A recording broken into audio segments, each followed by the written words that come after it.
शुरुआत बड़ी खबर से करते हैं। लखनऊ से इस वक्त की बड़ी खबर मिल रही है। दारोगा ने गोली मारकर सुसाइड कर लिया है। न्यू हैदराबाद स्थित आवास पर सुसाइड किया।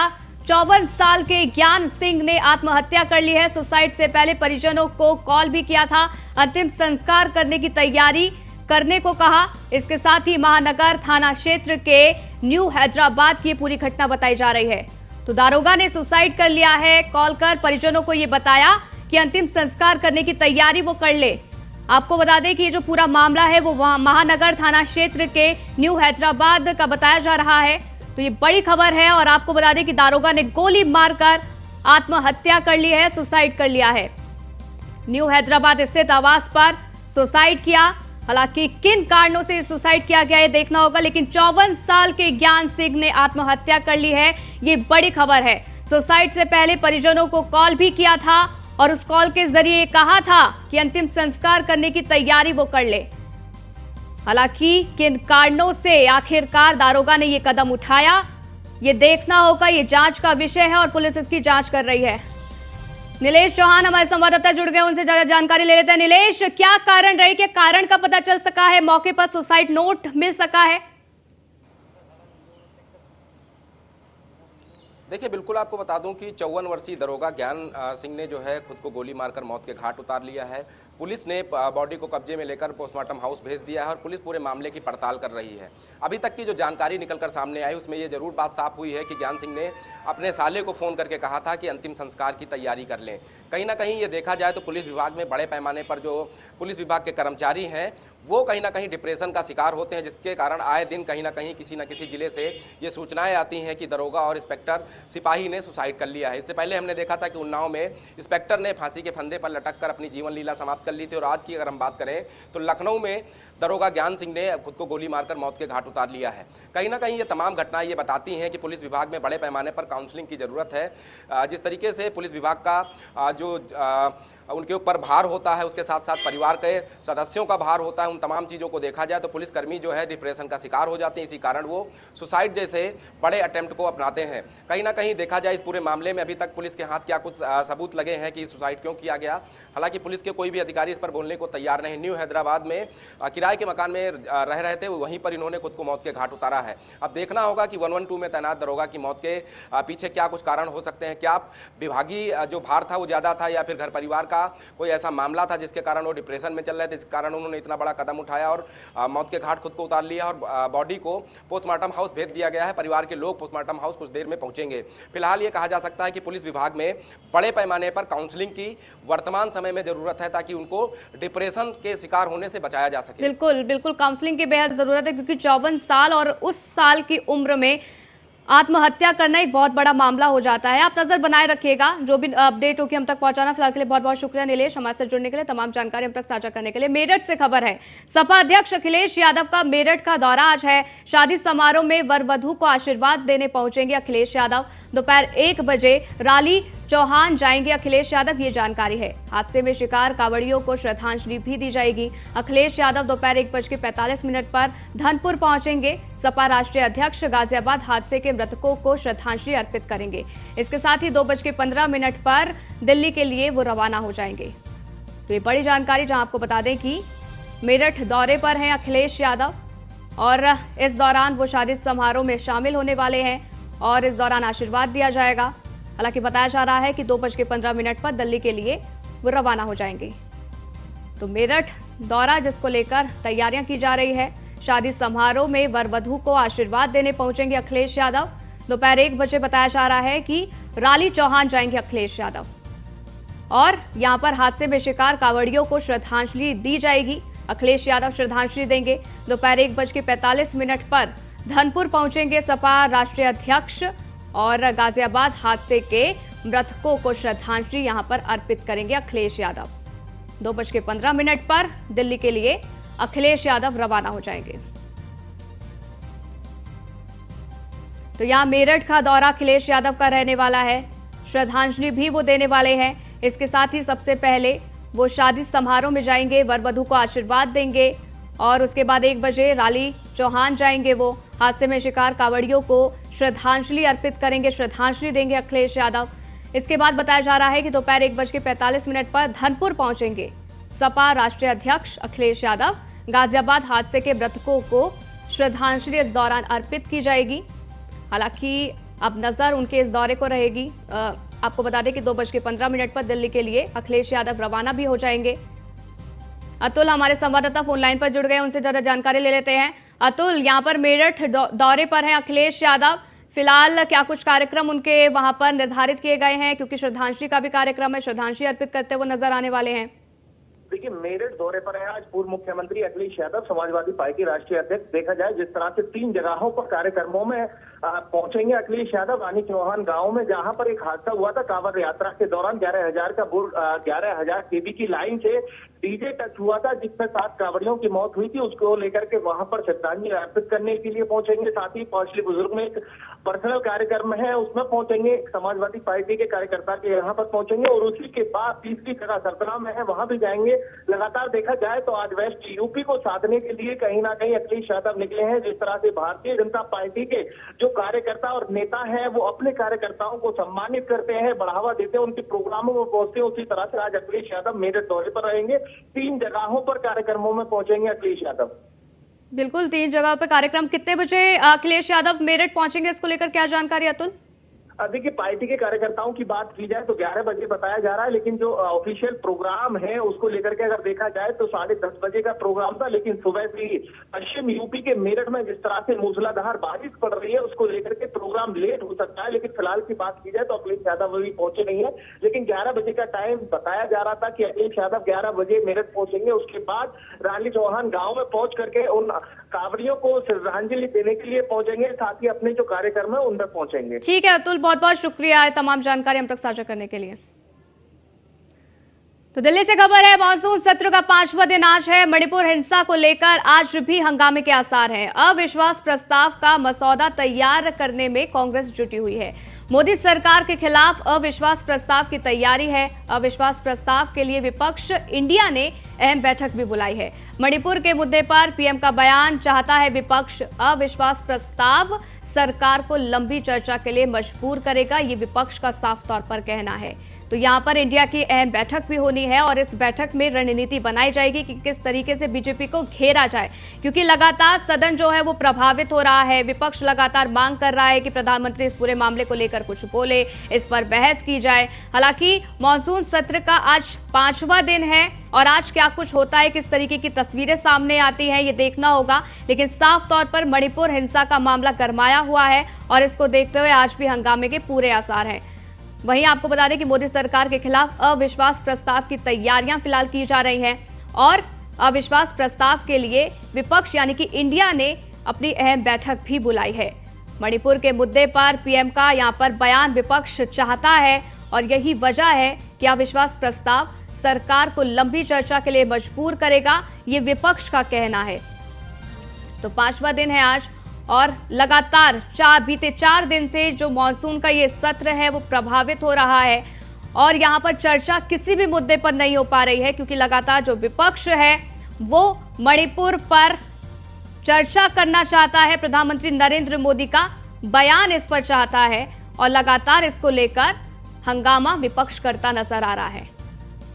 अब मणिपुर के मुद्दे पर प्रधानमंत्री नरेंद्र मोदी का बयान यहाँ पर विपक्ष चाहता है।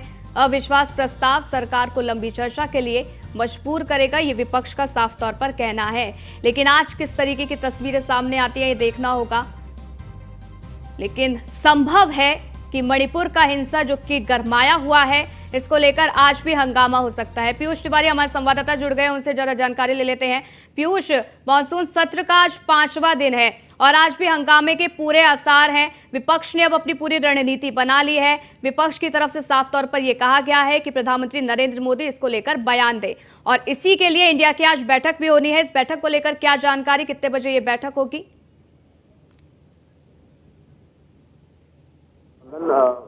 दीपक विपक्षी गठबंधन है उसका नाम रखा गया था इंडिया, उसकी बैठक जो है वो संसद भवन के अंदर चल रही है। इस दौरान तमाम जो विपक्ष के सांसद हैं वो मौजूद है। सबसे बड़ी बात है कि कुछ सांसदों की ओर से अविश्वास जो प्रस्ताव है वो भी कहीं न कहीं दिया गया है और इसको लेकर एक बार फिर से जो मामला है वो कहीं न कहीं उठाया जा सकता है, खासतौर पर मणिपुर की अगर हम बात करें तो।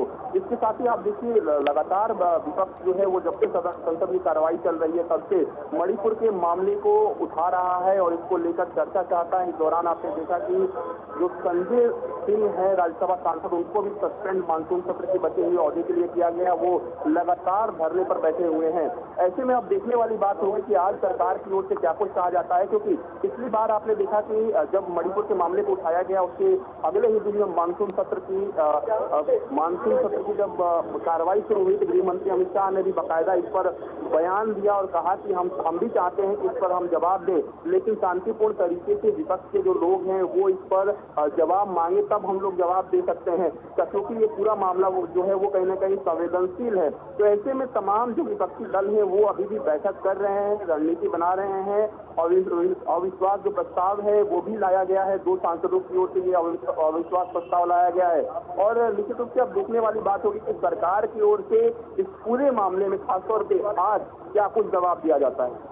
बिल्कुल, आज क्या कुछ जवाब दिया जाता है ये देखना होगा, लेकिन लगातार जो विपक्ष है वो प्रधानमंत्री नरेंद्र मोदी का बयान चाहता है कि इस पूरे मुद्दे को लेकर प्रधानमंत्री नरेंद्र मोदी बोले, लेकिन खुद अमित शाह भी ये कह चुके हैं, राजनाथ सिंह भी ये कह चुके हैं कि सरकार चर्चा करने के लिए तैयार है। लेकिन आखिरकार विपक्ष की क्या कुछ मांगे हैं इसको लेकर, विपक्ष का क्या कुछ स्टैंड है इसको लेकर? देखिए अगर हम बात करें तो मणिपुर में जब से वीडियो वायरल हुई है तमाम आरोपियों की वहां पे गिरफ्तारी भी हुई, लेकिन विपक्ष चाहता है कि इस पूरे मामले पर प्रधानमंत्री जवाब दे। और आपने देखा कि जब मानसून सत्र की शुरुआत हुई और आमतौर पर जो प्रक्रिया होती है, जो परंपरा रही है कि प्रधानमंत्री मीडिया को संबोधित करते हैं और तो मीडिया से बातचीत करते हुए उन्होंने सीधे तौर पर मणिपुर का जिक्र किया था और कहीं ना कहीं उन्होंने कहा था कि 140 करोड़ देशवासियों को शर्मसार करने वाली ये जो घटना है और कहीं ना कहीं सभी लोग इससे शर्मिंदा है और राज्य सरकार को इस पर कड़ी कार्रवाई करनी चाहिए। तो निश्चित रूप से प्रधानमंत्री को लेकर कहीं ना कहीं चर्चा प्रधानमंत्री से जवाब चाहता है विपक्ष। और हालांकि सरकार की ओर से तमाम जो केंद्रीय मंत्री हैं वो कह रहे हैं कि हम मणिपुर पर चर्चा के लिए तैयार हैं, लेकिन शांतिपूर्ण तरीके से ये चर्चा हो, क्योंकि काफी महत्वपूर्ण ये सत्र है। 21 के आसपास जो महत्वपूर्ण बिल है वो कहीं ना कहीं पेश कराने हैं और सरकार के लिए काफी मुश्किलें खड़ी हो रही हैं। इसके तमाम जो विपक्षी सांसद हैं वो हंगामा कर रहे हैं मणिपुर को लेकर। तो अब देखने वाली बात होगी कि चूंकि अविश्वास जो प्रस्ताव है वो पेश किया गया है, इसको लेकर आगे की क्या कुछ प्रक्रियाएं रहती है, क्योंकि पीयूष, जो ओम बिरला की तरफ से सर्वदलीय बैठक बुलाई गई थी, क्या उसमें कोई निष्कर्ष नहीं निकाला गया? क्या उसमें ये नहीं बताया गया कि आप सभी को अगर चर्चा करनी है तो चर्चा जरूर करें, लेकिन क्योंकि कई ऐसे प्रस्ताव हैं जो फिलहाल इसके चलते प्रभावित हो रहे हैं, इसलिए बहुत ज्यादा जरूरी है इस सत्र को भी चलना, क्योंकि इससे पहले जो मुद्दा उठाया गया था वो अडानी को लेकर उठाया गया था, अब जो मुद्दा गरमाया हुआ है वो मणिपुर को लेकर गरमाया हुआ है। देखिए अगर हम बात करें तो पिछली बार आपने देखा कि 2 से 3 जो सत्र चले सदन के, उसमें कहीं ना कहीं जेपीसी को लेकर मुद्दा उठाया गया, अडानी मुद्दे को उठाया गया, महंगाई के मुद्दे को उठाया गया। इसके अलावा अगर हम बात करें तो फोन टैपिंग के मामले को भी कहीं ना कहीं उठाया गया था। लेकिन इस बार पूरी तरीके से पूरा विपक्ष एकजुट है और खासतौर से एक ही मुद्दे पर तमाम जो विपक्ष है वो फोकस कर रहा है कि मणिपुर मामले पर सरकार को घेरा जा सके। क्योंकि आपने देखा कि लोकसभा स्पीकर की ओर से सभी दलों की बैठक बुलाई गई थी, उनके कक्ष में ये बैठक हुई थी और कहीं ना कहीं ये कोशिश की गई कि सभी दलों को समझाया जा सके कि सरकार जो है वो चर्चा चाहती है और आप लोग शांतिपूर्ण तरीके से सवाल सरकार से पूछे, सरकार जवाब देगी। लेकिन सबसे बड़ी बात है कि विपक्ष के तमाम सांसद कह रहे हैं कि इस पूरे मुद्दे पर प्रधानमंत्री को जवाब देना चाहिए। इसके साथ ही एक और मांग है कि वहां के जो मुख्यमंत्री हैं मणिपुर के, उनके इस्तीफे की मांग विपक्षी दलों द्वारा किया जा रहा है।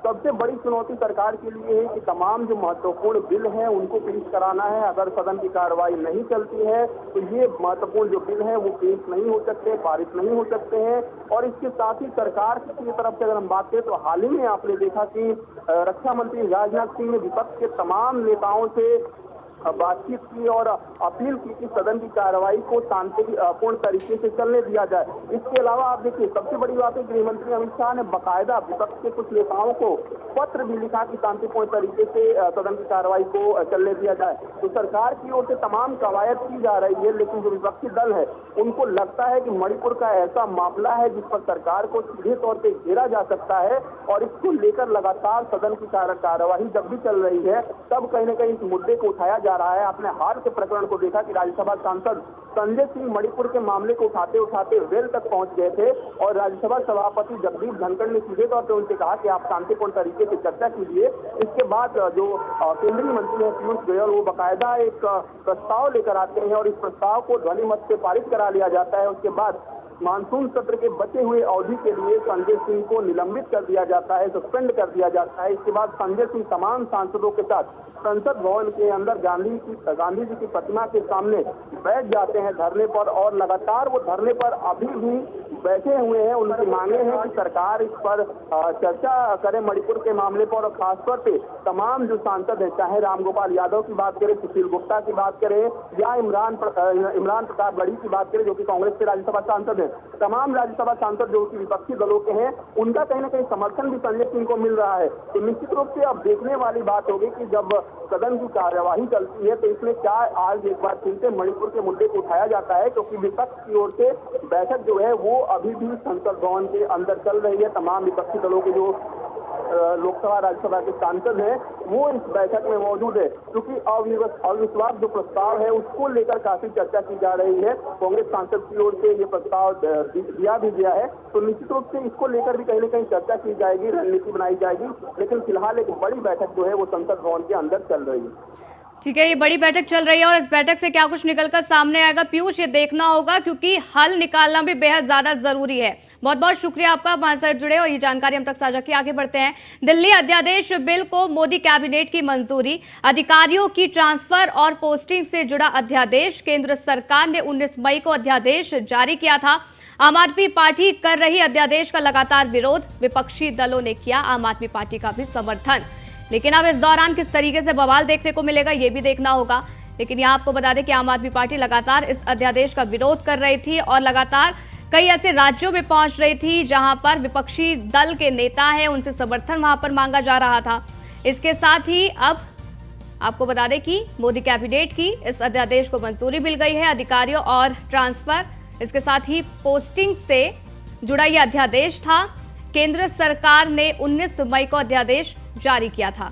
आम आदमी पार्टी लगातार इस अध्यादेश का विरोध कर रही है और विपक्षी दलों ने इस अध्यादेश का, आपको बता दें कि इस अध्यादेश के खिलाफ आम आदमी पार्टी जो लगातार समर्थन मांग रही है उसके लिए पूरे मामले को लेकर समर्थन भी दिया है। तो अधिकारियों की ट्रांसफर और पोस्टिंग से जुड़ा ये पूरा अध्यादेश। पीयूष तिवारी हमारे संवाददाता लगातार बने हुए हैं। पीयूष, यहाँ पर अब अध्यादेश को लाया जाएगा, आम आदमी पार्टी लगातार इसका विरोध कर रही थी और अब इस पूरे मुद्दे को लेकर क्या कुछ होगा ये भी देखना होगा, क्योंकि मोदी कैबिनेट की तो इसमें मंजूरी मिल गई है।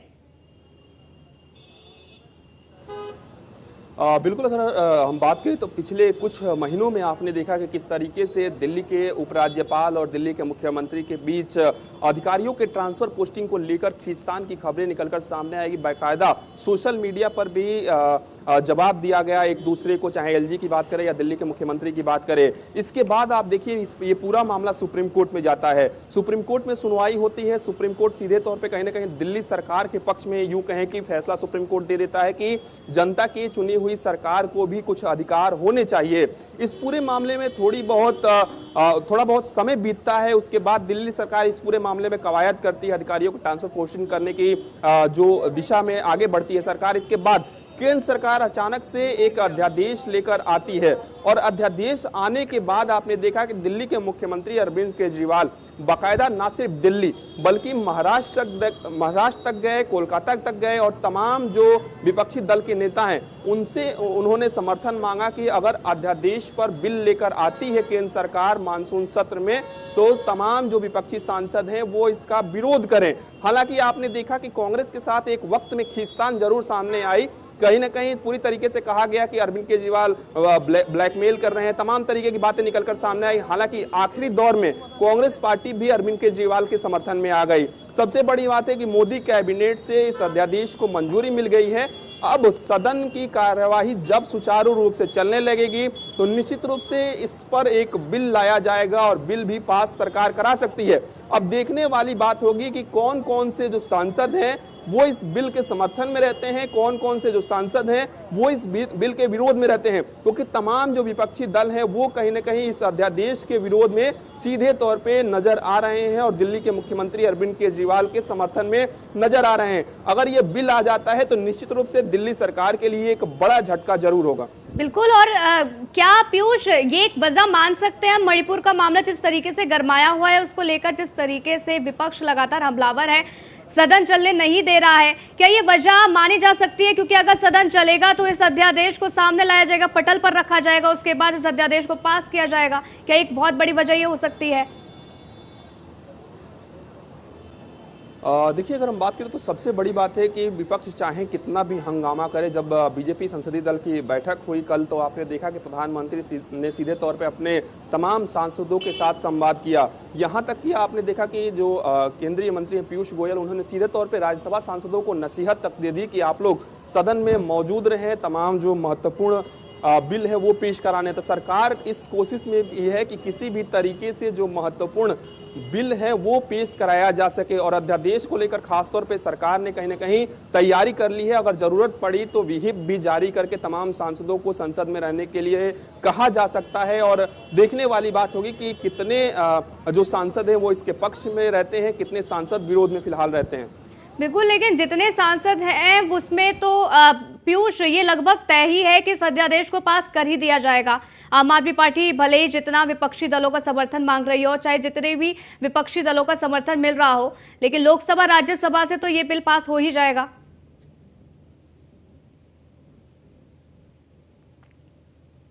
पूरी तरीके से इस पूरे मामले में कहीं ना कहीं मजबूत स्थिति में है। अगर सरकार बिल लाती है तो सरकार के लिए काफ़ी कहीं ना कहीं चुनौती नहीं रहेगी इस बिल को पास कराने के लिए। लेकिन सबसे बड़ी बात है कि अब देखने वाली बात है कि जब ये बिल पेश होता है तो क्या विपक्षी सांसद हंगामा भी करते हैं, क्योंकि सबसे बड़ी बात है कि जो राज्यसभा सांसद हैं संजय सिंह, वो मुखर रूप से कहीं ना कहीं आवाज उठाते हुए नजर आते हैं। खासतौर पे राज्यसभा में अगर हम बात करें तो आम आदमी पार्टी की ओर से अगर वो सस्पेंड है तो अब देखने वाली बात होगी कि राज्यसभा कौन से जो सांसद है, चाहे हम राघव चड्ढा की बात करें या सुशील गुप्ता की बात करें, वो क्या उस तरीके से मुखर होकर आवाज उठा पाते हैं या नहीं उठा पाते हैं। फिलहाल ये देखने वाली बात होगी। लेकिन केंद्र सरकार ने पूरी जो तैयारी है वो कहीं ना कहीं कर ली है, कैबिनेट से इसको मंजूरी मिल चुकी है। अब कहीं ना कहीं सदन की अब कार्रवाई शुरू हो जाएगी। देखना होगा कि जब इस अध्यादेश को लाया जाएगा, पटल पर रखा जाएगा, तो उस समय किस तरीके से हंगामा देखने को मिलता है। पीयूष, बहुत बहुत शुक्रिया आपका, आप हमारे साथ जुड़े, जानकारी हम तक साझा की। आगे बढ़ते हैं। पीलीभीत में राज्य मंत्री संजय सिंह गंगवार ने गंगाजल लेकर आए कांवड़ियों पर पुष्प वर्षा कर अभिनंदन किया है। साथ ही 101 साल के बुजुर्ग कांवड़िया और महंत रामलाल गंगवार बनोसा निवासी के पांव पखारते हुए उनका आशीष लिया। आपको ये बता दें कि देर रात मंडी समिति में भोला कांवड़िया संघ द्वारा सेवा कार्यक्रम में गन्ना राज्य मंत्री संजय सिंह गंगवार यहां पर आपको बता दें कि कांवड़ यात्रा लेकर पहुंचे थे। 100 साल से अधिक वरिष्ठ नागरिकों का पटका उड़ाकर माल्यार्पण भी उन्होंने किया। साथ ही उनके चरण धोकर आशीर्वाद और पुष्प अर्पित किया। वहीं आपको बता दें कि कांवड़ियों को भोजन और जलपान भी कराया गया। आपको ये बताते चले कि जलपान के बाद कांवड़ियों के द्वारा किए गए भोजन की झूठी पत्तलों और झूठे पानी के गिलासों को खुद राज्य मंत्री ने उठाया। लखनऊ से खबर है, जहां स्कूलों को 3 दिन में देनी होगी पार्किंग की रिपोर्ट। जी आपको बता दें कि स्कूलों की पार्किंग और आग से बचाव की तैयारी, इसमें रिपोर्ट जो है वो तैयार होगी और इसके साथ ही जिला विद्यालय निरीक्षक को सौंपनी होगी ये रिपोर्ट। हाईकोर्ट के आदेश पर डीएम ने सभी स्कूलों को निर्देश दे दिया है। प्रवेश और निकास द्वार की स्कूलों को करनी होगी व्यवस्था। इस बुलेटिन में फिलहाल के लिए बस